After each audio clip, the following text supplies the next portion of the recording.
خرکیف جنون دل شیدایی خویشم، حیران پریشانی و تنهایی خویشم.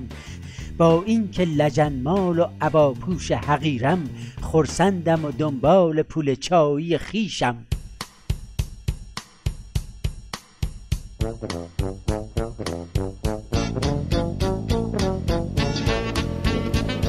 ما سینه زدیم اسکلا رقصیدند، بر ریش و نظام سیدعلی خندیدند. ما پاک خاران صف اول بودیم، از آخر مجلس دم ما را چیدند. سلام عرض می کنم خدمت حضرت آقا. عمرت به سر نمی رسد و طی نمی شود، هی خواستی که نفله شوی هی نمی شود. آفرین. پرسیده ای که کی مخ تو منگ می شود، هر روز و شب عزیز بگو کی نمی شود.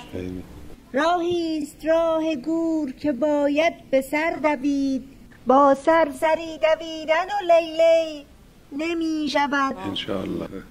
خیلی خوب، انشاءالله موفق باشید. خوبه، شماها آینده های خوبی دارید انشاءالله. میان کار سر از کاهدان در آوردیم، میان کار سر از کاهدان در آوردیم. چقدر پشکل از این آشیان در آوردیم، چقدر از توی بیت شما متاع خوب، چقدر پول مفت چنگمان در آوردیم. چقدر از توی جیب تو سکه های زر، چقدر آینه و شمعدان در آوردیم. آفرین، واقعیت هایی رو بیان کردید. خیلی خوب آقای بیامرز. آب از سرت گذشت و به فردا امید نیست، داغون شدن هنوز برایت بعید نیست. امشب یه حال طنز به من دست داده است، اما تو را دریغ مجال شنید نیست. بی سور و سات عشق چه باده چه بنگ ناب، فرقی میان جنس قدیم و جدید نیست. چه فضای قشنگی ترسیم کردید. خیلی خوب.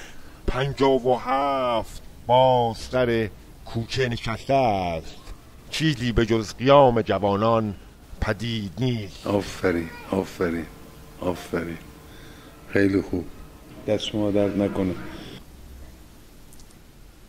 سیدعلی یا روزخوانی را که تعلیم تو کرد، ای گدا بلبل زبانی را که تعلیم تو کرد. آفرین.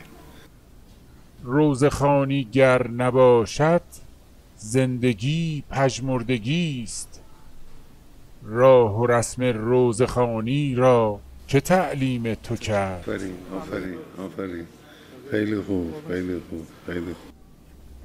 از تو درس مرگ و راز غارتی آموختیم، رمز کشتار جهانی را که تعلیم تو کرد. میدمد در پای منقل دم به دم دود غلیظ، حق بازا شارلاتانی را که تعلیم تو کرد. خوبه خوبه.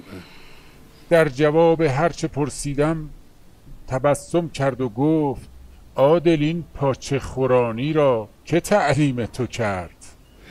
طیب الله انفاسکم انشاءالله.